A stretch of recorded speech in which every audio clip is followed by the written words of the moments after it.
Pirmahan mo na yan, Teresa. Ngayon din. Mamaawa naman kayo kay Lino. May sakit ang asawa ko. Kailangan niya ako sa tabi niya. Ano ngayon kung may sakit siya? Sinabi na ng doktor, di ba mamamatay na rin naman siya sa loob ng ilang buwan? Gusto mo bang sumama sa kanya sa hukay? Hindi ganyan kadali yun, ma. Mag-asawa kami. Nangako ako sa harap ng Diyos na sasamahan ko siya sa hirap at ginhawa. Pagmamahal? Nakakain ba ang pagmamahal na yan? Huwag kang tanga, Teresa. Isang pabigat na lang si Lino. Kapag namatay yan, ano ang ititira niya sa'yo? Utang kahihiyan. Isipin mo naman ang kinabukasan mo. Isipin mo ang pamilya natin. Ayoko po. Hindi ko kayang iwan si Lino sa ganitong kalagayan. Abat sumasagot ka pa utang mo sa akin ang buhay mo, Teresa. Kung hindi dahil sa akin wala ka sa kinalalagyan mo ngayon. Ang kapal ng mukha mong tanggihan ako. Pirmahan mo yan o kalimutan mong may ina ka pa. Mamili ka. Ang asawa mong bangkay na o ang pamilyang nagluwal sa iyo. Sa labas ng bintana, umaaling-awngaw ang masiglang tugtugan ng banda para sa pista ng barangay. Ang bawat hataw ng tambol ay tila isang insulto sa katahimikang namamayani sa loob ng lumang sala. Ang amoy ng masasarap na pagkain mula sa mga kapitbahay ay humahalo sa malansang amoy ng gamot na nagmumula sa kwarto ni na Teresa at Lino. Ngunit sa loob ng silid na iyon, tila huminto ang mundo. Ang makukulay na banderitas sa labas ay hindi kayang tabunan ang lumbay na nakabalot sa puso ni Teresa. Nakatayo si Doña Caridad sa harap ng kanyang anak. Ang kanyang mga mata ay nanlilisik sa galit habang hawak ang isang makapal na dokumento. Ang mga alahas sa kanyang leeg at daliri ay kumikinang sa ilalim ng malamlam na ilaw. Bawat kislap ay tila nagpapaalala sa karangyaan na mas pinahahalagahan niya kaysa sa damdamin ng sariling dugo at laman. Nanginginig ang mga kamay ni Teresa habang nakahawak sa gilid ng mesa. Ang bawat salita ng kanyang ina ay tila isang matalim na balisong na humihiwa sa kanyang pagkatao. Hindi niya maunawaan kung paano nagawang sabihin ng isang ina ang gayong kalupit na bagay habang ang kanyang manugang ay nakikipaglaban para sa bawat hininga sa kabilang silid. Dahan-dahang itinaas ni Teresa ang kanyang paningin. Ang kanyang mga mata ay puno ng luha, ngunit may isang uri ng pait na nagsisimulang mamuo sa kanyang dibdib. Isang malalim na buntong hininga ang kumawala sa kanyang mga labi, isang tunog na puno ng pagod at sugat. Hindi siya makapagsalita. Ang kanyang lalamunan ay tila binakura ng mga tinik bawat pagsubok na maglabas ng tinig ay nagdudulot ng hapdi. Napalingon siya sa pintuan ng kanilang silid. Doon nakatayo si Lino. Ang dati nitong matipunong pangangatawan ay tila natuyo na ang kanyang balat ay maputla at ang kanyang mga mata ay malalim ang pagkakalubog. Ngunit ang mas masakit para kay Teresa ay ang lamig sa mga matang iyon. Ang lalaking nangako ng walang hanggan sa kanya ay nakatingin sa kanya ngayon nang walang kahit anong emosyon. Pirmahan mo na, Teresa. Ang malamig na tinig ni Lino ay bumasag sa katahimikan. Ang bawat pantig ay tila isang tipak ng yelo na bumabagsak sa puso ni Teresa. Tama ang mama mo, ayoko nang maging pabigat sa iyo. Umalis ka na habang may oras ka pa. Tila tumigil ang pagtibok ng puso ni Teresa. Ang pagtataksil ng sariling ina ay masakit, ngunit ang pagtaboy ng lalaking pinag-alayan niya ng lahat ay isang uri ng kamatayan na hindi kayang ipaliwanag ng mediko. Gusto niyang sumigaw, gusto niyang itanong kung bakit, ngunit ang kanyang mga tuhod ay tila nawalan ng lakas. Napaupo siya sa sahig, ang kanyang mga palad ay nakasayad sa malamig na semento. Ang kanyang daliri ay dumaan sa isang maliit na bitak sa sahig, isang peklat ng nakaraan na tila sumasalamin sa kanyang kasalukuyan. Naalala niya ang bawat pagsisikap niya, ang bawat gabing hindi siya natutulog para lamang masiguro na komportable si Lino. Ang lahat ng iyon, ang lahat ng sakripisyo, ay tila itinapon lamang sa basura sa isang iglap. Sa gitna ng kanyang pagkalugmok, naramdaman ni Teresa ang bigat ng isang bagay sa loob ng kanyang bulsa. Isang maliit na piraso ng papel na itinago niya mula pa kahapon. Ang tunay na resulta ng biopsy. Ang tunay na dahilan kung bakit tila mabilis na nanghihina ang kanyang katawan, kung bakit ang bawat pag-ubo niya ay may kasamang dugo na pilit niyang ikinukubli sa puting panyo. Hindi si Lino ang may leukemia. Ang asawa niya ay maayos ang kalusugan, maliban sa isang depresyon na pilit nitong nilalabanan. Siya si Teresa, ang tunay na may taning ang buhay. Isang mapait na ngiti ang sumilay sa kanyang mga labi. Ang irony ng kanilang sitwasyon ay tila isang malupit na biro ng tadhana. Ang taong pinoprotektahan niya ay itinataboy siya, habang ang taong dapat nag-aalaga sa kanya ay ang siyang nagpapabilis ng kanyang pagpanaw. Tumayo si Teresa ng may kakaibang determinasyon. Pinahid niya ang kanyang mga luha at kinuha ang panulat mula sa mesa. Ang kanyang bawat galaw ay mabagal, tila bawat segundo ay tinitimbang niya ang bigat ng kanyang desisyon. Tiningnan niya ang kanyang ina na ngayon ay may tagumpay ng ngiti sa mga labi, at pagkatapos ay binalingan niya si Lino na nanatiling walang kibo. Kung ito ang gusto niyo na. Bulong ni Teresa, ang kanyang tinig, ay tila nanggagaling sa kailaliman ng isang madilim na kuweba. Pipirmahan ko ito, ngunit tandaan niyo mula sa araw na ito, patay na si Teresa sa buhay niyo. Isang mabilis na galaw ng kamay at ang kanyang pirma ay nakaukit na sa papel. Ang Doña Caridad ay mabilis na hinablot ang dokumento, tila isang buitreng nakakita ng sariwang karne. Hindi na ito nag-atubiling lumabas ng bahay kasunod si Jacinta, na kanina pa nakatago sa dilim ang kanilang tawanan, ay humahalo sa ingay ng paputok sa labas. Naiwan si Teresa at Lino sa sala. Ang distansya sa pagitan nila ay ilang hakbang lamang, ngunit tila may isang malawak na karagatan na naghihiwalay sa kanila. Gusto ni Teresa na sabihin ang totoo. Gusto niyang sumandal sa dibdib ni Lino at sabihing natatakot siyang mamatay ng mag-isa. Ngunit ang lamig sa mga mata ni Lino ang pumigil sa kanya. Dahan-dahang naglakad si Teresa patungo sa pintuan. Ang bawat hakbang ay tila isang pakikipagbuno sa kamatayan. Nang hawakan niya ang doorknob, tumigil siya at lumingon sa huling pagkakataon. Lino, sana sa pag-alis ko mahanap mo ang kapayapaang hinahanap mo, wika niya bago tuluyang lumabas sa dilim ng gabi. Ngunit pagkasara ng pinto, hindi napansin ni Teresa na may isang itim na sasakyang nakaparada sa tapat ng kanilang bahay. Sa loob nito, isang lalaki ang nanonood, ang kanyang mga daliri ay tinatap sa manibela habang hawak ang isang folder na may pangalan ni Teresa. Si Renato Madrigal. Isang matinding ubo ang kumawala sa dibdib ni Teresa at sa ilalim ng ilaw ng poste, ang kanyang puting panyo ay nabahiran ng matingkad na pulang dugo. Ang kanyang paningin ay nagsimulang lumabo.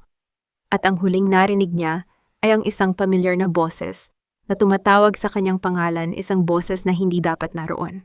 Ang bawat hakbang ni Teresa palayo sa kanilang tahanan ay tila paghila sa isang kadenang nakakabit sa kanyang puso. Ang amoy ng basang lupa, matapos ang isang mabilis na pag-ulan, ay humahalo sa usok ng mga paputok mula sa plaza, ngunit para sa kanya ang hangin ay lasang abo. Tinitigan niya ang kanyang panyo. Ang matingkad na pulang mantsa sa puting tela ay tila isang mapait na selyo ng kanyang kapalaran. Tila bumabalik ang kanyang gunita noong nakaraang linggo, sa isang gabing hindi siya madalaw ng antok. Noon niya natuklasan ang lihim na pilit itinatago ni Lino sa ilalim ng kanilang unan. Isang folder na naglalaman ng mga dokumentong medical. Sa bawat pagbuklat niya ng pahina, ang kanyang hininga ay tila ninanakaw ng isang malamig na kamay. Ngunit hindi takot ang naramdaman niya noon, kundi isang masakit na pagkamangha. Bilang isang dating accounting clerk, alam ni Teresa kung paano basahin ang mga petsa at pirma. Ang mga resultang nagsasabing may taning na ang buhay ni Lino ay peke. Ang mga pirma ng doktor ay tila ginaya lamang at ang mga laboratory result ay may mga pagkakamali sa petsa na siya lamang ang makakapansin. Doon niya naintindihan ang lahat. Mahal siya ni Lino ng higit pa sa sarili nitong buhay, kaya pinili nitong magpanggap na mamamatay na upang itulak siya palayo, upang hindi niya masaksihan ang dahan-dahang pagguho ng kanilang pangarap dahil sa kahirapan. Subalit ang mas masakit na biro ng tadhana ay ang dokumentong nasa kabilang bulsa ni Teresa. Ang tunay na resulta mula sa ospital sa Maynila. Isang tunay na oncologist ang pumirma doon. Chronic myeloid leukemia. Ang mga salitang iyon ay tila mga hatol ng bitay na nakasulat sa itim na tinta. Isang lihim para sa isang lihim. Isang sakripisyo para sa isa pang sakripisyo. Lino, bakit kailangang maging ganito? Bulong ni Teresa, sa hangin ang kanyang tinig, ay gumuho sa gitna ng katahimikan ng gabi.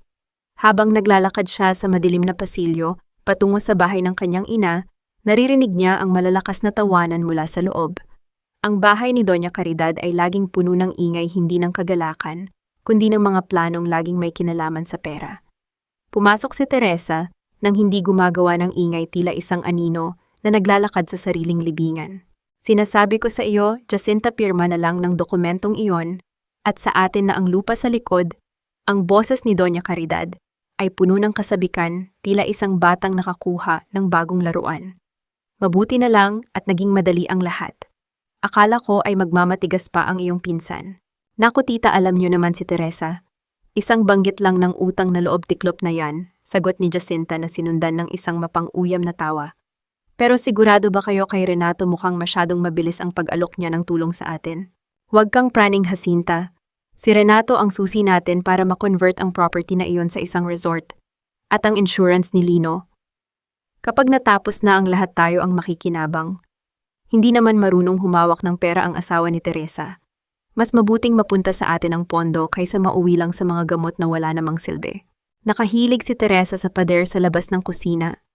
Ang bawat salitang naririnig niya ay tila isang patak ng lason sa kanyang diwa.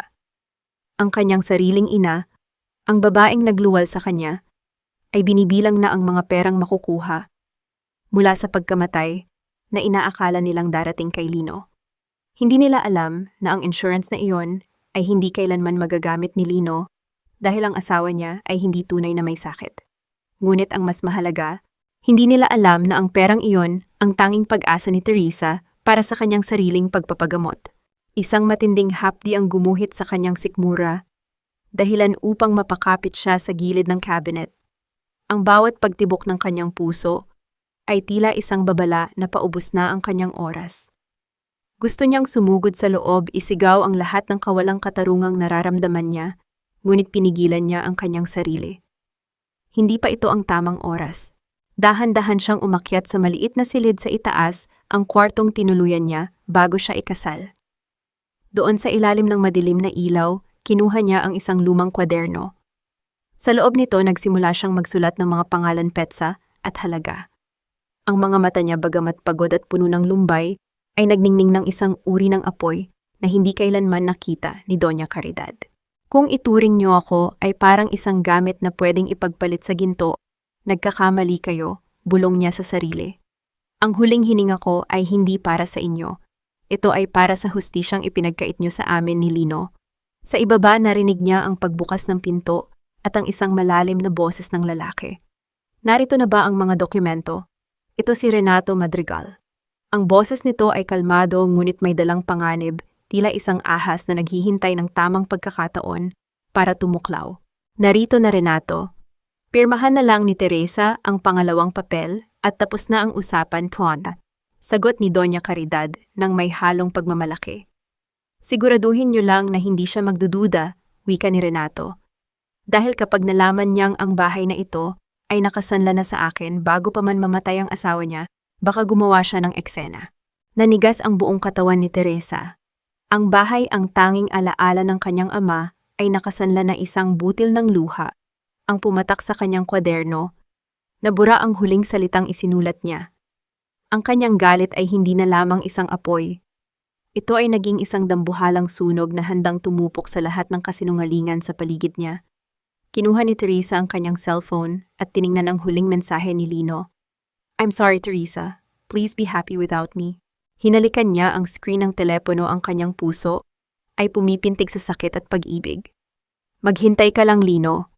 Hahawakan nating muli ang kamay ng isa't isa, hindi sa ilalim ng anino ng kamatayan, kundi sa liwanag ng katotohanan. Teresa, gising na. Huwag kang magkunwaring natutulog. Alam kong naririnig mo ako. Ang boses ni Doña Caridad ay parang isang matalim na pako na ibinabaon sa katahimikan ng umaga. Binuksan ni Teresa ang kanyang mga mata at tumambad sa kanya ang mukha ng ina na ang mga labi ay nakapinta ng matingkad na pula, tila handang-handa na para sa isa na namang pakikipagtuos. Mamasama pa po ang pakiramdam ko. Hayaan niyo muna akong magpahinga kahit sandali lang. Masama ang pakiramdam. Teresa, huwag mo akong dramahan. Noong pinalalaki kita, kahit may lagnat ako, nagtatrabaho ako para may maipakain sa iyo.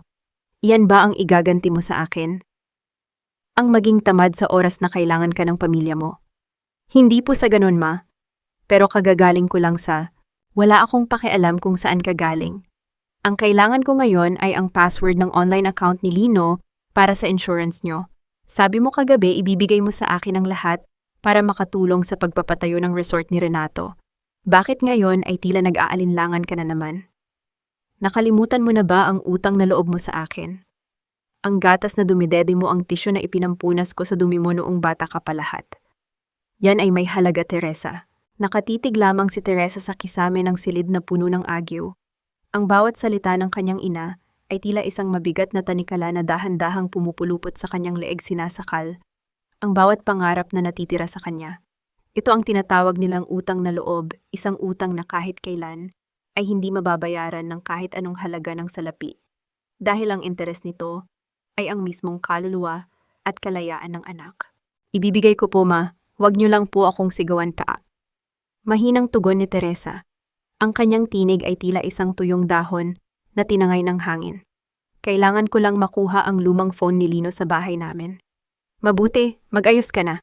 Darating si Renato mamaya para sunduin ka. Huwag kang magmumukhang basahan nakakahiya sa kanya, wika ni Doña Caridad. Bago lumabas ng silid ang tunog ng kanyang mga takong, ay tila bawat pintig ng sakit sa ulo ni Teresa. Nang maiwan siyang mag-isa dahan-dahang bumangon si Teresa. Ang bawat pagkilos ay tila isang pakikipagbuno sa libu-libong karayom na nakatusok sa kanyang mga kalamnan. Nilapitan niya ang bintana at doon niya nakita ang isang pamilyar na bulto sa silong ng malaking puno ng mangga. Si Tia Merly, ang bunsong kapatid ng kanyang ama na laging itinataboy ni Doña Caridad dahil sa kahirapan nito. Nakita ni Teresa ang pag-aalinlangan sa mga mata ng matanda habang nakatingin sa itaas. Mabilis na nag-ayos si Teresa at bumaba tinitiyak na hindi siya makikita ng kanyang ina na kasalukuyang abala sa pagbibilang ng mga alahas sa sala. Teresa, anak, 3. Pabulong na tawag ni Tia Merly nang makalapit ang dalaga. Mabilis na hinawakan ng matanda ang mga kamay ni Teresa at doon naramdaman ng dalaga ang init at magaspang na palad na puno ng tunay na pagmamahal. Pinadalhan kita ng bibingka. Mainit pa ito. Alam kong hindi ka pinapakain ng maayos ng iyong ina. Isang mainit na luha ang pumatak sa pisngi ni Teresa. Ang simpleng pagkain na balot sa dahon ng saging ay tila mas masarap pa sa pinakamahal na putahe sa mundo. Salamat po, Tia Merly. Pasensya na po kayo, baka makita kayo ni Mama rito. Huwag mong intindihin ang mama mo ka. Wika ni Tia Merly, ang kanyang boses ay naging seryoso at puno ng babala. Teresa, mag-iingat ka kay Renato. Noong bata pa ang lalaking iyan sa kabilang barangay, marami na siyang nalokong mga byuda. Huwag kang maniniwala sa mga mabulaklak niyang salita. At ang Attorney Rosario na kasama niya, may balita akong hindi siya tunay na abogado kundi isang tauhan lang ni Renato sa mga illegal na transaction. Nanlaki ang mga mata ni Teresa. Ang bawat impormasyon ay tila isang piraso ng puzzle na unti-unting nabubuo sa kanyang isipan. Ngunit bago pa siya makapagtanong, narinig nila ang tunog ng isang marangyang sasakyan na pumarada sa tapat ng gate. Umalis na kayo, Tia. Salamat po sa babala, nagmamadaling wika ni Teresa habang itinatago ang bibingka sa ilalim ng kanyang shawl. Bumaba si Renato mula sa sasakyan, ang kanyang ngiti ay tila isang maskara na sadyang idinisenyo upang magmukhang mapagkakatiwalaan. Suot niya ang isang mamahaling polo shirt at shades, tila isang hari na bumibisita sa kanyang nasasakupan. Good morning, Teresa. Handa ka na ba? Tanong ni Renato. Ang kanyang boses ay malambing, ngunit para kay Teresa ito ay parang tunog ng isang ahas na dahan-dahang gumagapang sa damuhan. Hindi sumagot si Teresa, tumango lamang siya at sumakay sa sasakyan. Sa loob ng sasakyan, ang lamig ng aircon ay hindi kayang pawiin ang init ng kaba sa kanyang dibdib. Habang bumibiyahe sila patungo sa kanyang lumang bahay, naramdaman ni Teresa ang paglapit ng kamay ni Renato sa kanyang balikat. Alam mo, Teresa, sa kabila ng lahat ng nangyayari kay Lino, hindi ko mapigilang humanga sa katatagan mo, wika ni Renato habang dahan-dahang hinahaplos ang kanyang balikat. Isang babaeng tulad mo ay hindi dapat nagdurusa ng ganito. Pagkatapos ng lahat ng ito, sisiguraduhin kong magiging reyna ka sa resort na itatayo natin. Naramdaman ni Teresa ang pagbaliktad ng kanyang sikmura. Ang bawat haplos ni Renato ay tila isang uod na gumagapang sa kanyang balat na giiwan ng malansang bakas ng pandidire. Gusto niyang bawiin ang kanyang balikat, gusto niyang sumigaw, ngunit kailangan niyang magtiis. Kailangan niyang maging matalino. Salamat, Renato. Malaki ang tiwala ni Mama sa iyo, sagot ni Teresa pilit na itinatago ang panginginig ng kanyang boses. Nang makarating sila sa tapat ng bahay ni na Teresa, At Lino nakita niya ang kanyang asawa na nakaupo sa beranda nakatingin sa kawalan. Tila tumigil ang mundo ni Teresa nang makita ang lumbay sa mukha ng lalaking mahal niya. Gusto niyang tumakbo patungo rito, yakapin ito at sabihing, Lino, huwag kang mag-alala, alam ko ang lahat. Ngunit sa halip bumaba siya ng sasakyan kasama si Renato. Hinawakan ni Renato ang kanyang bewang nang mahigpit, tila ipinapakita kay Lino na siya na ang bagong nagmamay-ari sa babaeng nasa tabi niya. Isang matalim na titig ang ibinigay ni Lino kay Renato, isang titig na puno ng puot at sakit. Ngunit bago pa makapagsalita ang sinuman, muling umatake ang sakit sa dibdib ni Teresa. Napakapit siya sa braso ni Renato, ang kanyang paningin ay nagdilim, at sa kanyang pandinig ang tanging naririnig niya ay ang mabilis na pagtibok ng sarili niyang puso na tila isang orasan na malapit ng huminto. Teresa, okay ka lang ba, anak? Tanong ni Renato, ngunit ang kanyang mga mata ay hindi puno ng pag-aalala kundi ng pagkainip. Sa gitna ng kanyang kalabuan, nakita ni Teresa si Lino na tumayo at dahan-dahang naglakad patungo sa kanila. Ang kanyang mga hakbang ay mabigat, tila bawat isa ay isang hamon sa kamatayan. Ngunit bago pa makalapit si Lino, naramdaman ni Teresa ang paghigpit ng hawak ni Renato sa kanyang braso. Ang mga kuko nito ay tila bumaon sa kanyang laman. Huwag kang gagawa ng kahit anong eksena, Teresa. Bulong ni Renato sa kanyang tenga, ang boses nito ay wala ng bahid ng lambing, tila isang lason na direktang ibinuhos sa kanyang kaluluwa. Dahil kung hindi, baka hindi na umabot ng bukas ang asawa mo. Nanlamig ang buong pagkatao ni Teresa. Ang banta ay malinaw, ang kaligayahan ay may presyo, at ang bayad ay ang kanyang bawat patak ng dugo. Ang hapagkainan sa bahay ni Doña Caridad ay punong-puno ng masasarap na putahe.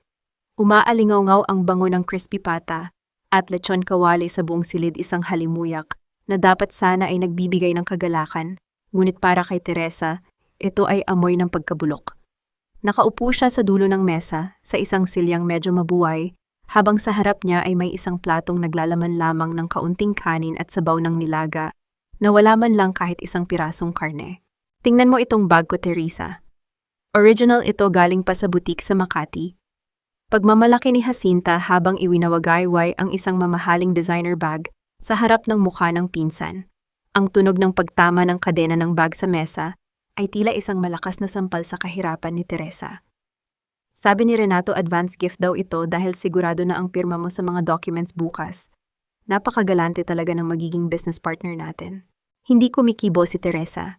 Ang kanyang mga mata ay nakatuon lamang sa kanyang plato, ngunit ang kanyang kamay sa ilalim ng mesa ay mahigpit na nakahawak sa laylayan ng kanyang bestida. Doon sa loob ng isang lihim na tahi sa gupit ng tela ay nakatago ang isang maliit na digital voice recorder. Nararamdaman niya ang init ng aparato sa kanyang hita, isang munting sandata sa gitna ng kuta ng mga kaaway. Huwag mong pansinin yan, Jacinta. Kumain ka na lang, wika ni Doña Caridad, habang masayang nilalagyan ng malalaking piraso ng taba ng baboy ang plato ng pamangkin. Pagkatapos ay binalingan niya si Teresa nang may mapanuring tingin. Bakit hindi ka kumakain, Teresa? Sayang naman ang grasya. Or baka naman nag-iinarte ka na naman dahil hindi mo kasabay ang mamatayin mong asawa. Busog pa po ako, Maku. Mahinang sagot ni Teresa. Ang kanyang lalamunan ay tila barado ng buhangin. Sa sandaling iyon, naramdaman ni Teresa ang pag-vibrate ng kanyang telepono sa loob ng bulsa. Sa ilalim ng mesa, palihim niyang tiningnan ang mensahe. Galing kay Lino. Huwag ka nang babalik dito, Teresa. Nakakasawa na ang mukha mo. Mas mabuti pang mamatay akong mag-isa kaysa makita ang isang asawang walang kwenta na mas pinili ang pera ng nanay niya kaysa sa akin. Kalimutan mo na ako. Ang bawat salita sa mensaheng iyon ay tila isang balisong na itinusok sa pinakamalambot na bahagi ng kanyang puso. Alam ni Teresa na hindi ito ang tunay na nararamdaman ni Lino. Alam niyang itinataboy lang siya nito dahil sa pag-aakalang mamamatay na ito. Ngunit ang sakit ay totoo. Ang hapdi ng pagkakalayo nila, kahit na para ito sa ikabubuti ng isa't isa, ay tila isang lason na dahan-dahang pumapatay sa kanyang diwa. Dahan-dahang dinukot ni Teresa ang ilang pirasong barya mula sa kanyang maliit na pitaka sa ilalim ng mesa. Piso 5-10 mga baryang pinag-ipunan niya sa pamamagitan ng paglalakad, pauwi imbes na sumakay ng tricycle. Plano niyang ibili ito ng gatas na pampalakas para kay Lino mamaya. Binibilang niya ang mga ito nang may ingat tila mga gintong butil sa gitna ng kanyang paghihikahos. Ngunit bago pa niya maibalik ang mga barya, isang mabilis na kamay ang humablot sa kanyang mga palad. Ang tunog ng mga baryang nagkakalantog sa sahig ay tila tunog ng pagkadurog ng kanyang huling pag-asa. Ano ito, Teresa, may pera ka pala, bakit hindi mo sinabing singhal ni Doña Caridad habang mabilis na pinupulot ang mga barya mula sa sahig?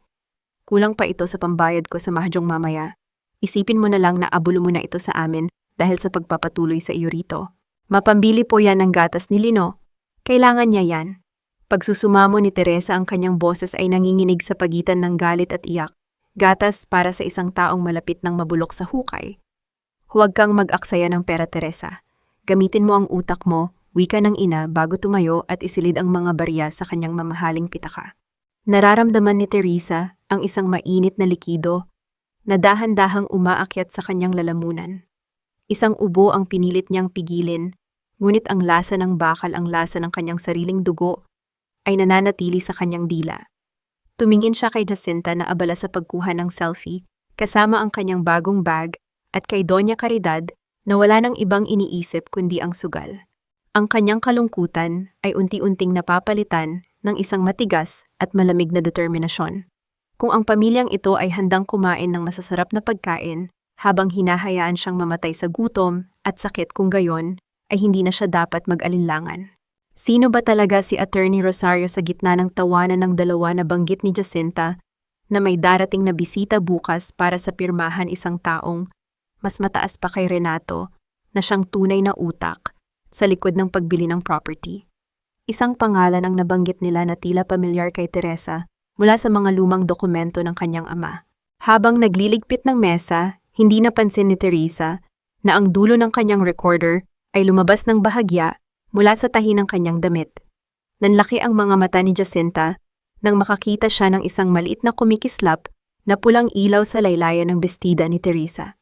"Teresa, ano yang nakatago sa ilalim ng palda mo?" tanong ni Jacinta. Ang kanyang tinig ay puno ng hinala habang dahan-dahang lumalapit at inaabot ang laylayan ng damit ni Teresa. Ang pulang ilaw ng recorder ay tila isang munting mata ng katotohanan na handang magbunyag ng lahat sa gitna ng isang hapunan na puno ng kasinungalingan. "Teresa, ano ang itinatago mo sa ilalim ng damit mo? Bakit may pula na umiilaw?" Ang tinig ni Jacinta ay puno ng panunuya habang dahan-dahang lumalapit ang kanyang kamay sa laylayan ng bestida ni Teresa. Nanigas ang buong katawan ni Teresa, ang kanyang hininga ay tila napako sa kanyang lalamunan.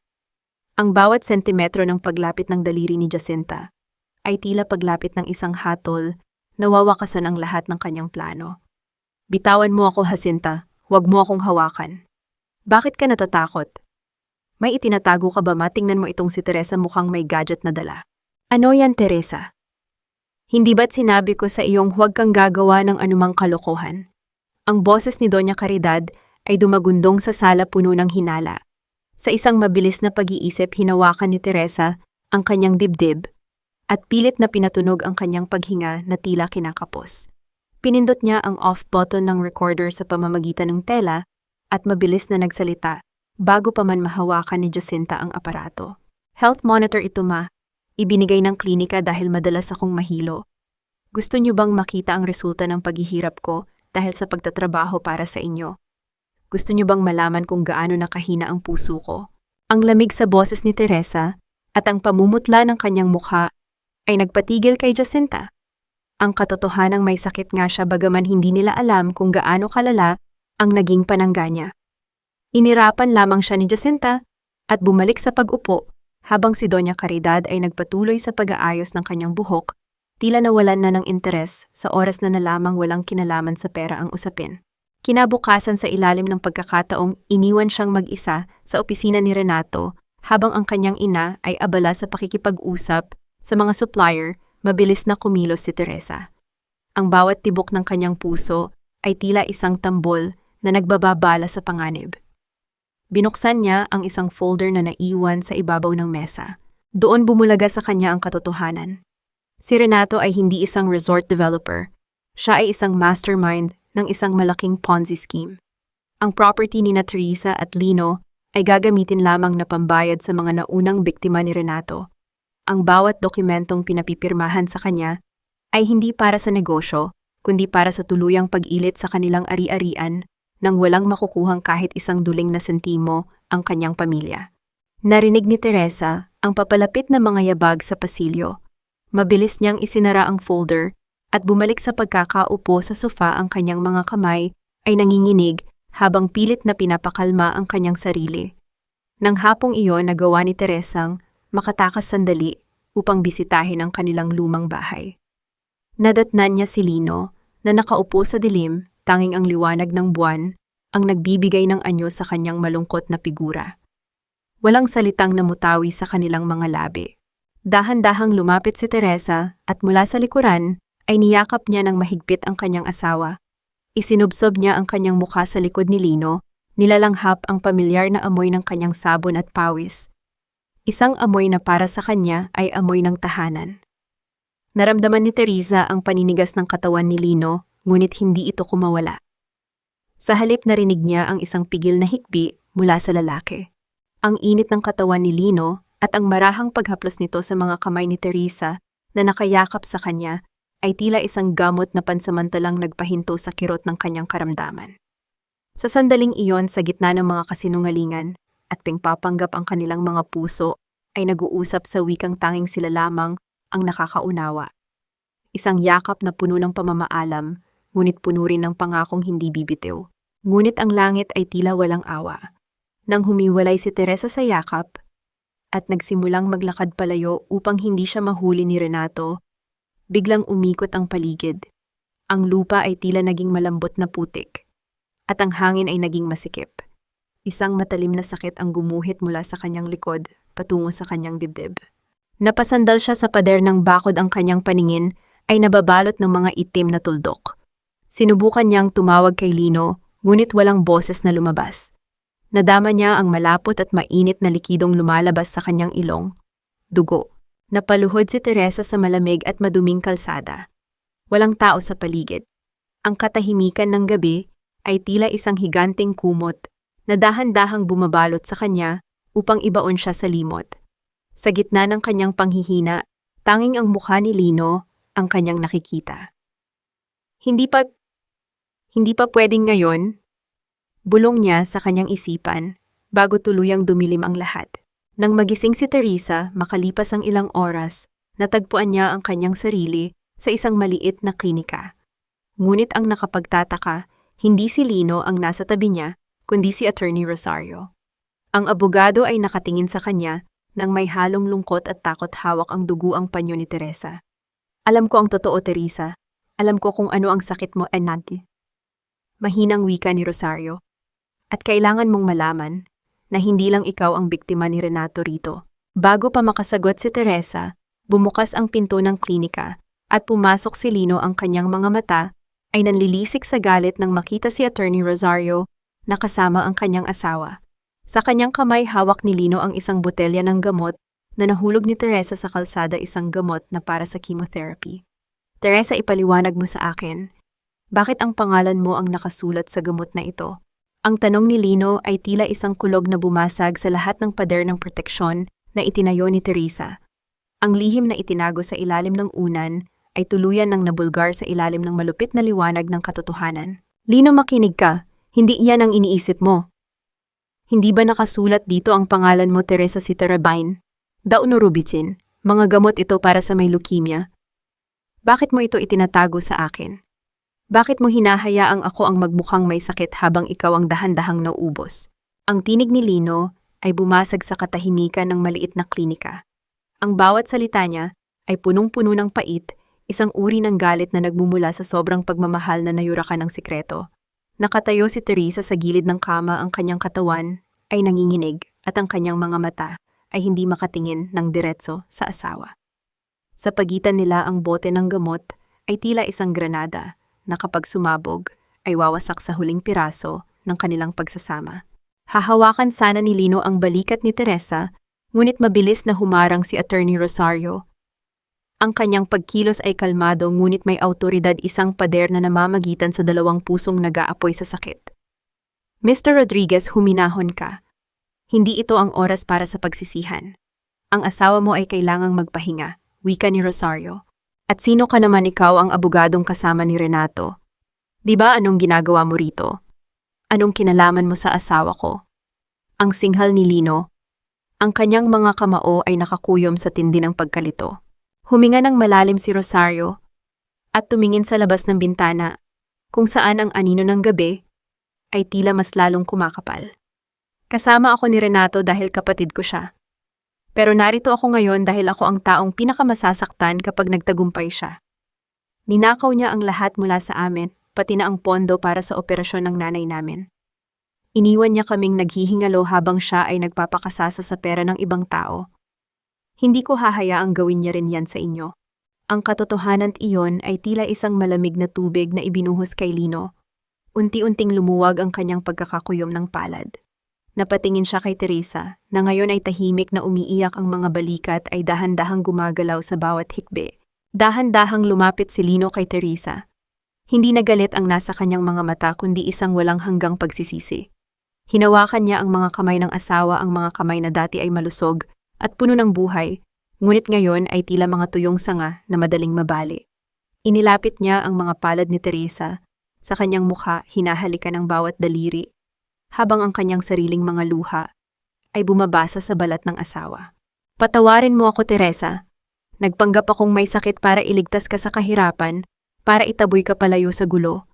Pero hindi ko alam na ikaw pala ang tunay na naghihirap. Ang tanga-tanga ko, bulong ni Lino, ang kanyang boses ay nanginginig sa tindi ng emosyon. Sa sandaling iyon, ang maliit at maputing silid ng klinika ay naging saksi sa muling pagtatagpo ng dalawang kaluluwang naligaw sa gitna ng sarili nilang mga sakripisyo. Isang sandali ng pagtanggap kung saan ang sakit ay hindi nakaaway, kundi isang tulay upang mas lalong magkaintindihan. Ngunit ang kapayapaang iyon ay mabilis na nabura. Sa kabilang dako ng bayan sa loob ng kwarto ni Teresa, sa bahay ni Doña Caridad, mabilis na kumikilos si Jacinta. Gamit ang isang maliit na flashlight, hinalughog niya ang mga gamit ni Teresa hanggang sa makita niya ang isang maliit na USB drive na nakatago sa loob ng isang lumang medyas. Aha, sabi ko na nga ba may itinatago ka, pinsan? Bulong ni Jacinta ng may malupit na ngiti. Hindi niya alam na ang USB na iyon ay naglalaman ng lahat ng ebidensya na nakalap ni Teresa, ang mga voice recording ng usapan ni Renato at Doña Caridad, ang mga litrato ng mga peking dokumento at ang listahan ng mga biktima ng Ponzi scheme. Sa isang iglap, ang lahat ng pinaghirapan ni Teresa ay tila ninakaw ng isang taong sariling dugo at laman pa naman niya. Nang bumalik si Teresa at Lino sa bahay ni Doña Caridad, nang madaling araw napansin ni Teresa na bahagyang nakabukas ang kanyang drawer. Mabilis niyang tiningnan ang kanyang pinagtataguan. Wala na ang USB, ang kanyang puso ay tila nahulog sa isang malalim na balon. Ngunit sa gitna ng kanyang takot napansin niya ang isang maliit na papel na naiwan sa sahig, isang resibo ng remittance na may pangalan ni Jacinta at isang hindi kilalang account number. Biglang bumukas ang ilaw sa sala at lumitaw si Doña Caridad, suot ang kanyang mamahaling robe, ang kanyang mukha ay puno ng isang nakakatakot na tagumpay. Huwag mo nang hanapin ang nawawala, Teresa. Alam ko na ang lahat. At dahil sa kataksilan mo, wala nang bukas na naghihintay sa inyo ni Lino. Ang boses ng ina ay tila isang hatol ng kamatayan. Maghanda kayo, bukas na bukas din sa harap ng buong barangay, tatapusin natin ang usapang ito, at sisiguraduhin kung sa kalsada kayo pupulutin. Ang tinig ng orasan sa dingding ay tila bawat tibok ng kaba sa dibdib ni Teresa. Ang laban ay hindi na lamang para sa property kundi para sa mismong hiningang pilit nilang pinanghahawakan. Ang opisina ni Renato ay balot ng amoy ng mamahaling tabako at pabango, isang amoy na tila nagtatakip sa baho ng kanyang mga gawain. Nakatayo si Teresa sa likod ng isang makapal na kurtina, sa pasilyo pigil ang hininga habang pinapanood ang isang eksenang wawasak sa huling bahagi ng kanyang pag-aalinlangan. Nailang beses ko bang sasabihin sa inyo, walang pera, naka-invest ang lahat ng pondo sa property ni Teresa. Ang boses ni Renato ay malamig, walang bakas ng pagtitimpi. Sa harap niya ay isang matandang babae na nakasuot ng kupas na duster, ang mga balikat ay nakayuko sa bigat ng edad at lumbay. Siya ang ina ni Renato at Attorney Rosario. Ang kanyang mga kamay ay nanginginig habang hinahawakan ang laylayan ng polo ng anak. Kahit kaunti lang, Renato. Pambili lang ng gamot sa puso. Hindi na ako makahinga ng maayos sa gabi. Sabi ni Rosario, kinuha mo ang lahat ng ipon namin. Ang pagsusumamo ng matanda ay tila isang pipinghiyaw sa gitna ng kawalan. Isang marahas na galaw ang ginawa ni Renato. Tinabig niya ang kamay ng kanyang ina dahilan upang mapaatras ang matanda at halos mawalan ng balanse. Puro kayo gamot, puro kayo gastos. Isipin niyo naman ang vision ko para sa pamilyang ito. Kapag nakuha ko ang lupa ng mga Rodriguez, magiging milyonaryo tayo. Huwag kang maging pabigat, Nay. Umalis ka na. Mula sa kanyang pinagtataguan, nakita ni Teresa ang pagpatak ng luha ng matanda, isang luhang puno ng pagtataksil mula sa sariling anak. Sa sandaling iyon, naalala ni Teresa ang sarili niyang ina. Ang pagkakaiba lamang, ang ina ni Renato ay biktima habang ang kanyang ina ay kasabwat. Nakaramdam siya ng isang matinding ugnayan sa matandang babae. Dahan-dahang lumabas si Teresa nang makaalis si Renato. Nilapitan niya ang matanda na kasalukuyang nakasandal sa pader, dahan-dahang hinawakan ang braso nito at inabutan ng isang basong tubig na kinuha niya mula sa dispenser sa labas. Walang salita, tanging isang mahigpit na hawak sa kamay ang namagitan sa kanila. Isang pangako mula sa mga mata ni Teresa, pagbabayarin ko siya. Samantala sa isang maliit na tindahan na may pampublikong telepono, nakatayo si Lino. Ang kanyang mukha ay basang-basa ng pawis at ang kanyang mga kamay ay nanginginig habang hawak ang handset. Tinawagan niya ang numerong nakasulat sa botelya ng gamot na nakuha niya kay Teresa. Hello, Dr. Santos. Ako po ang asawa ni Teresa Rodriguez. Gusto ko lang pong itanong, gaano na po kalala ang kalagayan niya? Ang boses sa kabilang linya ay naging seryoso. Nang marinig ni Lino ang mga salitang stage 2, aggressive, at kailangan ng agarang operasyon, tila gumuho ang langit sa kanyang ibabaw. Napasandal siya sa poste ng telepono, ang kanyang puso ay pumipintig sa tindi ng pagsisisi. Ang bawat sandaling itinaboy niya si Teresa ay tila isang bala na tumama sa sarili niyang dibdib. Nang bumalik si Teresa sa kanilang tagpuan, nakita niya si Lino na tila maayos ang lagay, ngunit may isang kakaibang ningning sa mga mata nito. Hindi alam ni Teresa na habang wala siya, may isang tawag na natanggap si Lino mula sa isang hindi kilalang tao. Isang taong nagsasabing hawak nito ang ninakaw na USB ni Jacinta. At handa itong ibalik, ngunit may isang kondisyong kailangang tuparin ni Lino ng mag-isa. Habang naghahanda sila para sa gabi, biglang hinawakan ni Lino ang mukha ni Teresa at hinalikan siya sa noo ng matagal. Isang halik na tila isang pamamaalam. Teresa, kahit anong mangyari bukas sa barangay, tandaan mong ikaw ang tanging buhay ko. Patawarin mo ako kung huli na ang lahat, bulong ni Lino. Bago pa makapagsalita si Teresa, nakita niya sa bulsa ni Lino ang isang maliit na kutsilyo na pilit nitong itinatago. Nanlamig ang buong katawan ni Teresa. Plano ba ni Lino na gumawa ng isang bagay na madugo? Ang ningning sa mga mata ni Lino ay hindi pag-asa, kundi ang huling liwanag ng isang taong handang magpakamatay para sa hustisya. Ang bawat tunog ng kuliglig sa labas ng bintana ay tila isang malungkot na harana para sa isang pusong malapit ng huminto ang pagtibok. Nakaupo si Teresa sa tapat ng isang lumang mesa. Ang tanging liwanag ay nagmumula sa isang upos na kandila. Hawak niya ang isang panulat, ngunit ang kanyang kamay ay labis na nanginginig. Sa harap niya ay isang puting papel, isang sulat na sana ay hindi na kailangang basahin ni Lino, ngunit alam niyang kailangang maisulat. Lino, aking mahal, ang simula ng kanyang sulat. Kung binabasa mo ito, marahil ay wala na ako sa tabi mo. Patawarin mo ako kung naging mahina ako. Patawarin mo ako kung itinago ko ang katotohanan. Ginawa ko lang iyon dahil ayaw kong makita kang masaktan, pero ngayon ko lang na-realize na ang kawalan ng malay ang pinakamasakit na uri ng sugat. Isang patak ng luha ang bumasa sa tinta ng kanyang huling salita, na nagdulot ng isang maliit na bahid ng asul sa papel. Mabilis niyang pinahid ang kanyang mga mata. Hindi siya pwedeng panghinaan ng loob ngayon. Bukas ang paghuhukom. Bukas malalaman ng lahat ang presyong ibinayad niya para sa isang sandali ng kapayapaan.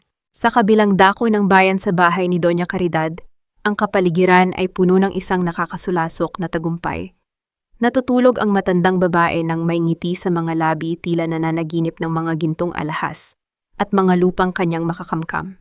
Ngunit sa sala nakaupo si Mang Berting, ang ama ni Teresa. Nakatitig siya sa kawalan, ang kanyang mga kamay ay nakapatong sa kanyang tuhod. May isang matinding pagsisisi sa kanyang mga mata, isang lihim na hindi niya kayang aminin sa kanyang asawa. Alam niyang mali ang lahat, ngunit ang takot niya kay Caridad ay mas matimbang kaysa sa kanyang pagmamahal sa sariling anak. Bumalik si Teresa sa kanilang lumang bahay ng hating gabi na. Nadatnan niya si Lino sa kusina, abalang nagluluto ng isang simpleng sopas. Ang amoy ng bawang at luya ay pumuno sa maliit na espasyo, isang amoy na nagpapaalala sa masasayang gabi noong bago pa dumating ang unos sa kanilang buhay. Naramdaman ni Lino ang presensya ni Teresa. Hindi siya lumingon, ngunit ang kanyang mga balikat ay tila bumagsak sa bigat ng emosyon. Dahan-dahang lumapit si Teresa at niyakap si Lino mula sa likuran. Isinandal niya ang kanyang ulo sa matipunong likod ng asawa, pinakikinggan ang mabilis na pagtibok ng puso nito. "Kain ka na, Teresa. You need strength for tomorrow," mahinang wika ni Lino. Ang kanyang boses ay tila isang pagsusumamo. Hindi sumagot si Teresa. Hinigpitan lamang niya ang yakap, tila sinusubukang ipahatid ang lahat ng pag-ibig na hindi na kayang sabihin ng kanyang mga labi. Ramdam niya ang malamig na bakal ng kutsilyo sa bulsa ni Lino na dumidikit sa kanyang braso. Alam niyang may plano ang asawa at ang planong iyon ay maaaring maging mitya ng kanilang huling paghihiwalay. Ang katahimikan sa pagitan nila ay hindi nakakabingi, kundi puno ng mga salitang hindi na kailangang bigkasin. Ang bawat subo ng sopas na ibinibigay ni Lino kay Teresa ay tila isang sakramento, isang huling hapunan, bago ang isang malaking sakripisyo. Ngunit sa gitna ng kanilang paglalapit, muling umatake ang sakit ni Teresa. Sa pagkakataong ito, hindi lang pagubo. Naramdaman niya ang isang matinding pamamanhid sa kanyang mga binti. Halos mabitawan niya ang kutsara. Mabilis siyang inalalayan ni Lino, ang mga mata nito ay puno ng takot at pag-aalala na pilit nitong ikinukubli sa likod ng isang matigas na mukha. Samantala sa loob ng kanyang kwarto, pilit na binubuksan ni Jacinta ang USB drive na ninakaw niya mula kay Teresa. Ang kanyang mga mata ay nanlilisik sa kasabikan. Inaasahan niyang makikita ang mga video at dokumento na magagamit nila para tuluyang sirain ang kredibilidad ni Teresa sa harap ng barangay. Ngunit nang bumukas ang folder sa screen ng kanyang laptop, nanigas si Jacinta. Walang mga dokumento, walang mga recording. Ang tanging laman ng USB ay isang kanta, isang lumang kanta tungkol sa katapatan at pag-ibig. Ano ito? Nasaan ang mga ebidensya? Ang pagalit na bulong ni Jacinta sa kanyang sarili. Hindi niya alam na ang tunay na USB ay matagal nang naibigay ni Teresa kay Attorney Rosario. Ang ninakaw niya ay isang patibong lamang. Ang gabi ay dahan-dahang natatapos, at ang unang sinag ng araw ay nagsisimulang sumilay sa silangan. Nakatayo si Teresa sa tapat ng salamin, isinusuot ang kanyang puting blusa na tila isang baluti. Tumingin siya sa kanyang refleksyon, isang babaeng payat maputla, ngunit may mga matang handang lumaban hanggang sa huling patak ng dugo.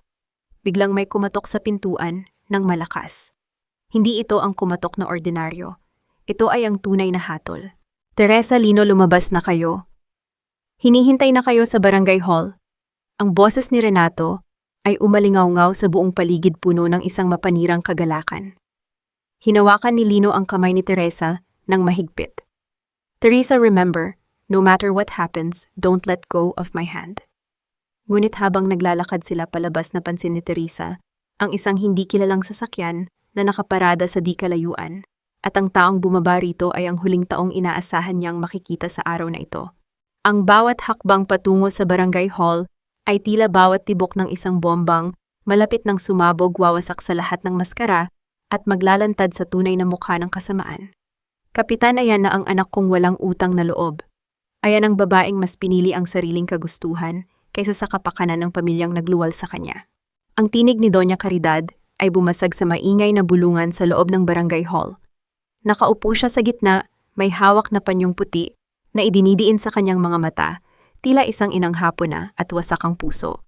Ang bawat hikbi niya ay sadyang itinaon sa pagpasok ni Teresa, sapat upang ang lahat ng mga mata ng mga opisyales at ng mga usisero sa labas ay mapako sa kanyang anak. "Nandito po ako para ayusin ang usapan, hindi para makipag-away," mahinang tugon ni Teresa. Suot niya ang isang puting blusa na tila mas lalong nagpatingkad sa kanyang pamumutla. Ang bawat hakbang niya patungo sa harap ng mesa ng kapitan ay tila isang paglalakad sa ibabaw ng mga bubog. Ramdam niya ang mapanghusgang tingin ng kanyang mga kanayon. Ang mga bulungan ay parang mga bubuyog na humuhuni sa kanyang paligid, mga salitang tulad ng walang hiya, ambisyosa, at suwail. Ayusin. Paano mo aayusin ang sakit na ibinigay mo sa akin, Teresa? Ang singhal ni Doña Caridad, na ngayon ay tumayo na at dinuro ang anak. Kapitan, saksi po kayo. Pinirmahan na niya ang kasunduan sa harap ni Renato at Attorney Rosario. Ngayon gusto niyang bawiin dahil lang sa udyok ng asawa niyang mamatayin. Hindi po ba't ang usapan ay usapan? Lumapit si Renato, ang kanyang mukha ay seryoso at puno ng pagpapakumbaba na sadyang idinisenyo para makuha ang tiwala ng mga tao. Inilapag niya ang isang makapal na folder sa ibabaw ng mesa ng kapitan. Kapitan, narito po ang mga dokumento. Maayos po ang lahat. Ang property na ito ay nakalaan para sa proyektong makakatulong sa buong barangay. Si Teresa mismo ang nag-alok nito sa akin dahil kailangan nila ng pondo para sa pagpapagamot ni Lino. Ngunit tila nagbago ang isip niya nang makuha na ang unang bahagi ng pera. Paliwanag ni Renato ng may kalmadong tinig. Sa gitna ng tensyon, isang matandang babae mula sa hanay ng mga manonood ang lumapit sa daraanan ni Teresa. Si Aling Susing, ang kapitbahay na dati ay madalas hingan ni Teresa ng tulong noong bata pa siya. Yumuko ang matanda, dumampot ng isang dakok ng tuyong lupa sa labas ng pintuan at isinaboy ito sa paanan ni Teresa. Ang tunog ng tuyong lupa na tumatama sa sapatos ni Teresa ay tila mas malakas pa sa isang pagsabog. Huwag kang tumapak sa lupang ito nang may dalang kasinungalingan, Teresa, wika ni Aling Susing nang may panginginig sa boses. Ang pamilya ay sagrado. Ang tinalikuran mo ay ang iyong sariling ina. Napatigil si Teresa. Ang hapdi sa kanyang puso ay mas matindi pa sa sakit na dulot ng kanyang karamdaman. Tumingin siya sa paligid, naghahanap ng kahit isang mukha na maniniwala sa kanya, ngunit tanging mga talim ng puot ang sumasalubong sa kanyang paningin. Ang bawat segundo ay tila isang pahirap. Tumingin si Teresa kay Attorney Rosario na nakaupo sa tabi ni Renato. Ang abogado ay nakatitig lamang sa kanyang mga papeles, walang mababasang anumang emosyon sa mukha nito. Sa sandaling iyon, naramdaman ni Teresa ang tindi ng kanyang pagkakasakal. Ang lahat ay nakaplano. Ang lahat ay nakaselyo. Teresa, may sasabihin ka ba? Tanong ng kapitan, ang kanyang tinig ay puno ng pagkainip. Kung wala, pipirmahan ko na ang certification na ito para tuluyan ng mailipat ang pangalan ng property kay Mr. Madrigal ayon sa inyong naunang napagkasunduan.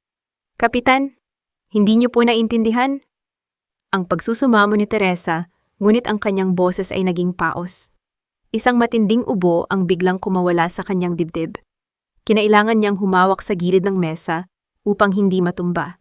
Nasaan si Lino? Iyon ang tanong na paulit-ulit na umiikot sa isipan ni Teresa. Nangako ang asawa na susunod ito, ngunit hanggang ngayon ay wala pa ang anino nito. At bakit tila may tinitingnan si Renato sa kanyang relo? Bawat minuto, tila may hinihintay na isang balita mula sa labas. Kinuha ng kapitan ang kanyang panulat. Dahan-dahan niyang inilapit ang dulo nito sa linyang paglalagyan ng kanyang lagda. Ang bawat paggalaw ng kamay ng kapitan ay tila isang hatol na wawasak sa huling pag-asa nina Teresa at Lino. Kapitan, sandali, sigaw ni Teresa, ngunit mabilis siyang hinawakan ni Doña Caridad. Sa braso, ang mga kuko nito ay bumaon sa kanyang balat. Tumahimik ka, Teresa. Tapos na ang laban, bulong ng kanyang ina. Eksaktong pagdait ng panulat sa papel, isang malakas na tunog ng mabilis na paghinto ng sasakyan ang narinig sa labas ng barangay hall. Isang lalaking humihingal at duguan ang pumasok sa pintuan, hawak ang isang itim na folder na tila ito ang kanyang huling hininga. Hindi si Lino ang pumasok, kundi isang taong hindi inaasahan ng lahat, lalo na ni Renato. Ang katahimikang namayani sa loob ng hall ay tila bago bumukas ang langit para sa isang malakas na bagyo. Ang folder na hawak ng estranghero ay tila may dalang apoy na handang tumupok sa lahat ng kasinungalingan ni Renato. Dumaong ang isang nakabibinging katahimikan sa loob ng barangay hall nang pumasok ang estranghero, isang binatang duguan. Ang braso at hapong-hapo, ngunit ang mga mata ay nag-aapoy sa puot. Siya ang anak ng isa sa mga biyudang biniktima ni Renato sa kabilang bayan, ang lalaking lihim na nakipag-ugnayan kay Lino. Inilapag niya ang itim na folder sa harap ng kapitan. Diretsong nakatingin kay Renato, na ngayon ay unti-unting namumutla.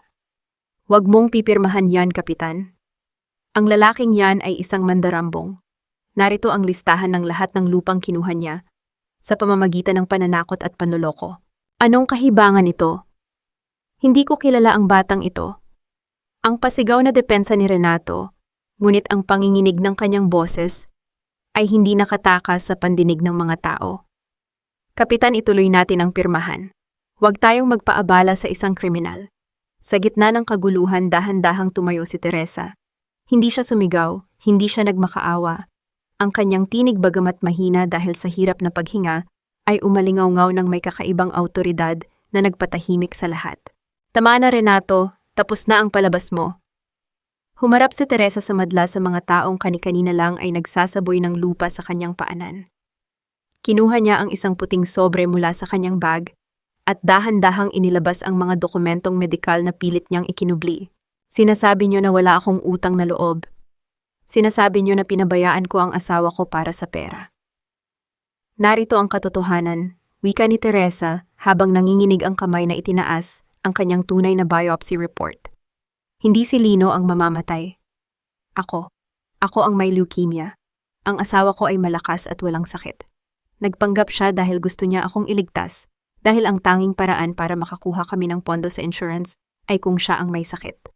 Isang sama-samang singhap ang narinig mula sa mga nanonood. Ang mga mukhang puno ng puot ay biglang napalitan ng matinding pagkagulat at pagsisisi. Tiningnan ni Teresa ang kanyang ina na ngayon ay nakatitig sa kanya nang dilat na dilat ang mga mata. Maalam mo ang totoo. Di ba alam mong ako ang may sakit, pero mas pinili mong kampihan ang lalaking ito dahil sa pangakong pera. Handa mong ibaon ang sarili mong anak habang humihinga pa ako para lang sa isang resort na hindi naman kailanman itatayo. Sa pagkakataong iyon, tumayo si Attorney Rosario. Hindi niya na kayang tiisin ang bigat ng kanyang konsensya habang nakatingin sa nanghihinang anyo ni Teresa. Kapitan, bilang abogado, kailangan kong magsalita. Simula ni Rosario, ang boses niya ay matatag. Ang property ni na Teresa ay bahagi ng isang Ponzi scheme ni Renato, walang resort. Ang perang ibinabayad niya ay galing din sa ibang biktima. At ang pirma ni Teresa sa mga dokumentong hawak niyo nakuha yan sa ilalim ng matinding pananakot sa buhay ni Lino. Narito ang original na USB na naglalaman ng mga pag-uusap nila. Naramdaman ni Teresa ang pag-ikot ng palid. Ang bawat salita ni Rosario ay tila isang malakas na hagupit ng katotohanan na tumatama kay Renato at Doña Caridad. Ang kanyang ina ay napaupo sa sahig, ang kanyang panyong puti ay nalaglag at nayurakan ng sarili niyang mga paa. Ngunit sa gitna ng tagumpay na ito, napansin ni Teresa na may isang bagay na wala sa folder na dinala ng estranghero. Ang financial audit ang ebidensyang magpapatunay na ang pondong kinuha ni Renato ay galing mismo sa kaban ng gobyerno at mga kooperatiba ng barangay. Iyon ang huling pako sa kabaong ni Renato. Nasaan ang audit na iyon? At bakit tila may tinitingnan si Jacinta sa kanyang bulsa habang dahan-dahang umaatras patungo sa pintuan? Biglang bumukas ang pinto ng barangay hall ng marahas. Ang tunog ng pagtama ng pinto sa pader ay naging sanhi ng paglingon ng lahat. Doon nakatayo si Lino. Ang kanyang mukha ay may mga gasgas at ang kanyang damit ay punong-puno ng alikabok, ngunit hawak niya ang isang asul na folder, ang Ultimate Audit Report. Huwag mong hayaang makatakas ang babaeng yan. Sigaw ni Lino habang itinuturo si Jacinta na nasa pintuan na. Hawak niya ang mga tseke na nagpapatunay na kasabwat siya ni Renato sa pagnanakaw sa pondo ng bayan. Sa tindi ng emosyon at pagod, muling inatake si Teresa. Isang matinding ubo na may kasamang maraming dugo ang humalo sa kanyang puting blusa. Napasandal siya sa mesa ng kapitan, ang kanyang paningin ay nagsimulang mag-flicker na parang isang upos na kandila. Lino!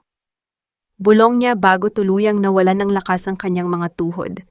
Ang pagbagsak ni Teresa ay tila pagbagsak ng huling depensa ng pamilyang Rodriguez. Habang nagkakagulo ang lahat, ang tanging maririnig ay ang sigaw ni Lino na pilit inaabot ang asawa sa gitna ng karamihan. Ang bawat ingay sa loob ng barangay hall ay tila naglaho sa pandinig ni Lino nang makita niyang dahan-dahang bumabagsak ang katawan ni Teresa. Binitawan niya ang asul na folder at mabilis na sumisid sa gitna ng karamihan. Ang tunog ng pagtama ng tuhod ni Lino sa sahig habang sinasalo ang asawa ay tila isang malakas na kalabog na yumanig sa buong silid. Teresa, gumising ka. Huwag mo akong iwan. Ang pagsusumamo ni Lino ang kanyang tinig ay basag at puno ng takot. Nakauna ng ulo ni Teresa sa braso ni Lino, ang kanyang puting blusa ay nababalot na ng matingkad na pulang dugo mula sa kanyang huling pag-ubo. Sa gitna ng kaguluhan dumating ang mga pulis na tinawagan ni Attorney Rosario. Ang tunog ng mga posas na isinasara sa mga kamay ni Renato at Jacinta ay tila isang matamis ngunit mapait na musika ng hustisya. Sinubukan pang lumaban ni Renato, ngunit ang mga galit na mata ng mga taong dati niyang niloko ang naging pinakamabigat na rehas na humarang sa kanya. "Bitawan niyo ako, hindi niyo alam ang ginagawa niyo." Ang huling sigaw ni Renato, bago siya kaladkarin palabas ang kanyang maskara ng pagiging maginoo, ay tuluyan ng nadurog. Sa gitna ng lahat, dahan-dahang lumapit si Doña Caridad kay Teresa. Ang kanyang mamahaling robe ay puno na ng alikabok mula sa sahig, at ang kanyang mukha ay hindi na maipinta sa tindi ng kahihiyan. Sinubukan niyang hawakan ang kamay ng anak, ngunit bago pa dumait ang kanyang balat, isang matigas na kamay ang humarang sa kanya. Si Mang Berting, ang ama ni Teresa na sa loob ng maraming taon ay nanatiling tahimik sa ilalim ng saya ni Caridad. Sa unang pagkakataon, nakita ng lahat ang apoy sa mga mata ng matanda. "Huwag mo siyang hahawakan, Caridad." Ang boses ni Mang Berting ay mababa, ngunit puno ng kapangyarihan. "Sapat na ang pinsalang ginawa mo. Ang pera na hinahangad mo ay naging laso na pumatay sa kaluluwa ng anak natin. Lumayo ka." Dahan-dahang imulat ni Teresa ang kanyang mga mata. Ang kanyang paningin ay malabo, ngunit nakilala niya ang mukha ng ina na ngayon ay lumuluha, hindi dahil sa pagsisisi, kundi dahil sa pagguho ng kanyang mga pangarap na yaman. "Teresa, anak, patawarin mo ako, hindi ko sinasadya." Ang pabulong na wika ni Doña Caridad ang kanyang mga kamay ay nanginginig sa hangin. Tiningnan siya ni Teresa nang may malalim na lumbay. Isang huling butil ng luha ang pumatak mula sa kanyang mga mata. "Ma, ang utang na loob na lagi mong binabanggit, binayaran ko na. Ang bawat patak ng dugo ko ngayon ay ang interes ng gatas na ipinadede mo sa akin. Malaya na ako, malaya na tayo." Ang bawat salita ni Teresa ay tila isang formal na pamamaalam. Sa gitna ng kanyang panghihina, naramdaman niya ang pagpawi ng isang malaking tinik sa kanyang dibdib.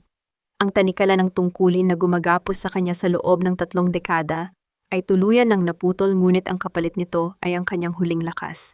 Habang isinasakay si Teresa sa ambulansya, lumapit si Attorney Rosario kay Lino at may iniabot na isang maliit na susi. Ito ang susi sa isang safety deposit box na iniwan ng tatay ni Renato. May kinalaman ito sa tunay na pagkatao ni Teresa at sa nakaraan ng pamilya Rodriguez na itinago ni Doña Caridad. Habang umaarangkada ang ambulansya, ang tunog ng sirena ay tila isang mahabang hiyaw ng pait at pag-asa. Hawak ni Lino ang kamay ni Teresa nang mahigpit habang ang mga mata ng dalaga ay dahan-dahang pumipikit sa ilalim ng oxygen mask. "Lino, ang pangako mo." Ang huling bulong ni Teresa bago ang monitor ng kanyang puso ay maglabas ng isang mahaba at nakatutulig na tunog. Isang tuwid na linya, isang hudyat na ang kanyang puso ay tumigil na sa pagtibok. Ang katahimikan sa loob ng ambulansya ay tila isang dambuhalang alon na lalamon sa lahat ng pangarap na binuo ni Lino. Ang presyo ng kaligayahan ay tila mas mataas kaysa sa inaasahan nila. Ang puting kisame ng ospital ang unang tumambad sa paningin ni Teresa. Ang amoy ng disinfectant at ang malamig na hangin mula sa aircon ay tila mga paalala na siya ay narito pa, na ang mahabang linyang tuwid sa monitor ay muling naging mga maliliit na bundok ng pag-asa. Ang bawat mahina at mabagal na pagtibok ng kanyang puso ay tila isang himala na ipinagkaloob sa kanya ng langit. Naramdaman niya ang isang pamilyar na init sa kanyang kanang kamay. Dahan-dahan niyang ibinaling ang kanyang ulo at nakita niya si Lino. Nakasubsob ang ulo nito sa gilid ng kanyang kama, ang mga kamay ay mahigpit na nakahawak sa kanya, tila natatakot na sa isang iglap ay maglaho siyang muli. Napansin ni Teresa ang malaking pagbabago sa kanyang asawa. Wala na ang makapal na buhok nito. Ang ulo ni Lino ay tuluyan ng kinalbo, isang simbolikong alay para sa laban na kinakaharap ng kanyang asawa. "Lino!" Ang pabulong na tawag ni Teresa, ang kanyang boses, ay tila isang marahang haplos sa katahimikan. Mabilis na nag-angat ng ulo si Lino. Ang kanyang mga mata ay namumula at puno ng pagod, ngunit nang makita niyang gising ang asawa, isang liwanag na mas matindi pa sa sikat ng araw ang gumuhit sa kanyang mukha. Teresa, salamat sa Diyos gising ka na. Akala ko tuluyan mo na akong iniwan. Wika ni Lino, ang kanyang boses ay nanginginig sa tindi ng kagalakan. Dahan-dahang itinaas ni Lino ang kanyang kamay at hinawakan ang mukha ni Teresa. Inilapit niya ang kanyang noo sa noo ng asawa, pinagsasaluhan ang iisang hininga. Sa gitna ng puting silid na iyon, sa gitna ng amoy ng gamot at tunog ng mga makina, naramdaman nila ang isang uri ng kapayapaan na hindi kailanman mabibili ng salapi. Bakit mo kinalbo ang buhok mo, Lino? Tanong ni Teresa nang may bahagyang ngiti. Sabi mo, di ba magkasama tayo sa hirap at ginhawa? Kung mawawala ang buhok mo dahil sa chemotherapy, gusto ko na wala rin akong buhok. Sabay nating hihintayin ang pagtubo ng bago nating buhay, Teresa. Hindi ka na mag-iisa sa laban na ito. Sagot ni Lino bago dahan-dahang halikan ng mga kamay ni Teresa. Sa labas ng ospital, ang mundo ay nagpatuloy sa pag-ikot, ngunit para sa pamilyang Rodriguez, ang lahat ay tuluyan ng nagbago. Ang balita tungkol sa ginawa ni Doña Caridad ay kumalat sa buong barangay. Ang dating marangyang babae na kinatatakutan ng lahat ay ngayon ay nakatira na lamang sa isang maliit at barong-barong na kubo sa dulo ng bayan kasama ang asawang si Mang Berting na halos hindi na siya kinakausap. Wala na ang kanyang mga alahas, wala na ang kanyang dangal. Ang bawat tingin ng mga kapitbahay ay puno ng hiya at pag-alipusta. Ang kanyang anak na si Jacinta ay nananatili sa loob ng rehas, naghihintay ng hatol sa kanyang mga kasalanan. Ito ang tunay na karma, hindi ang apoy ng impyerno, kundi ang mabuhay sa mundong wala nang nagtitiwala sa iyo, habang ang taong pinakasinaktan mo ay dahan-dahang bumabangon nang wala ka sa tabi niya. Lino, nasaan si Mama Con? Tanong ni Teresa makalipas ang ilang sandali. Huminga ng malalim si Lino. Hayaan mo na muna sila, Teresa. Ang mahalaga ngayon ay ang pagpapagaling mo. Sabi ng doktor, maganda ang pagtanggap ng katawan mo sa gamot. May pag-asa tayo. Tumingin si Teresa sa bintana kung saan ang mga ibon ay malayang lumilipad sa asul na langit. Naramdaman niya ang isang uri ng gaan sa kanyang dibdib. Ang pagpapatawad ay hindi nangangahulugang babalik siya sa dati niyang buhay. Ang pagpapatawad ay ang pagbibigay ng laya sa sarili niyang puso mula sa galit habang nananatiling matatag sa desisyong protektahan ang sariling kaligayahan. Bago matapos ang araw, isang nurse ang pumasok at may iniabot na isang maliit na sobre kay Teresa. Galing ito kay Attorney Rosario. Sa loob ng sobre ay may isang lumang litrato ni Teresa noong sanggol pa siya karga ng isang lalaking hindi niya kilala, ngunit may suot na kwintas na katulad ng sa kanyang ama. Sa likod ng litrato ay may nakasulat, may mga lihim na mas mabuting manatiling lihim, ngunit ang pag-ibig ay laging makakahanap ng paraan para sa katotohanan. Sino ang lalaking iyon? At bakit tila may kinalaman ang kanyang tunay na pagkatao sa yaman na pilit na itinago ni Doña Caridad? Habang pinagmamasdan ni Teresa ang litrato, narinig niya ang mahinang katok sa pinto. Isang lalaking nakasuot ng uniforme ng sundalo ang pumasok, isang lalaking may mga matang katulad ng sa kanya. Teresa, ako ang kapatid mo na matagal nang ibinenta ng iyong ina, ang wika ng lalaki na nagdulot ng isang matinding gulantang sa buong silid. Ang bawat wakas ay simula lamang ng isa pang kwento. Ang liwanag ng araw na tumatama sa mukha ni Teresa ay tila isang pangako na sa kabila ng lahat ng dilim ang bukas ay laging may dalang bagong pag-asa at bagong mga lihim na dapat tuklasin. Lumipas ang 5 taon, ang mga bakas ng pighati ay tila mga anino na lamang na dahan-dahang nilalamon ng liwanag. Sa isang maliit na bayan sa dalampasigan ng Batangas, kung saan ang amoy ng alat ng dagat ay humahalo sa samyo ng mga bulaklak ng kabayero, nakatayo ang isang simpleng bahay na gawa sa puting bato at kahoy.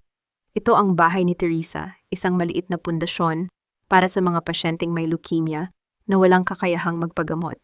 Nakatayo si Teresa sa beranda, ang kanyang buhok ay mahaba na at malusog kumikinang sa ilalim ng gintong sinag ng papalubog na araw. Wala na ang pamumutla sa kanyang mga pisngi. Pinalitan na ito ng kulay ng buhay at kalusugan. Sa kanyang tabi ay si Julian, ang kanyang kapatid na sundalo. Natuklasan nila mula sa mga dokumentong iniwan ni Attorney Rosario na sila ay mga anak ng isang mayamang hasyendero na namatay ng maaga. At itinago ni Doña Caridad ang katotohanang ito upang masolo ang naiwang mana habang ipinamigay si Julian upang hindi maging sagabal sa kanyang mga plano. Teresa, handa na ang hapunan. Ang tinig ni Lino ay nanggagaling sa loob ng bahay. Lumabas ang asawa ni Teresa, ang kanyang buhok ay muling tumubo ng makapal at ang kanyang mga mata ay puno ng kapayapaan na hindi kailanman matitumbasan ng anumang yaman. Isang batang lalaki na may edad na 4 na taon ang tumatakbo sa buhanginan patungo sa kanila. Ang bawat hakbang ng bata ay tila isang himala para kay Teresa, ang anak na akala niya ay hindi niya kailanman masisilayan dahil sa kanyang karamdaman. Binuhat ni Lino ang bata at lumapit kay Teresa. Isinandal ng bata ang kanyang munting ulo sa balikat ng kanyang ina habang si Teresa naman ay humilig sa dibdib ni Lino. Sa sandaling iyon, ang katahimikan ng paligid ay tila isang panalangin ng pasasalamat.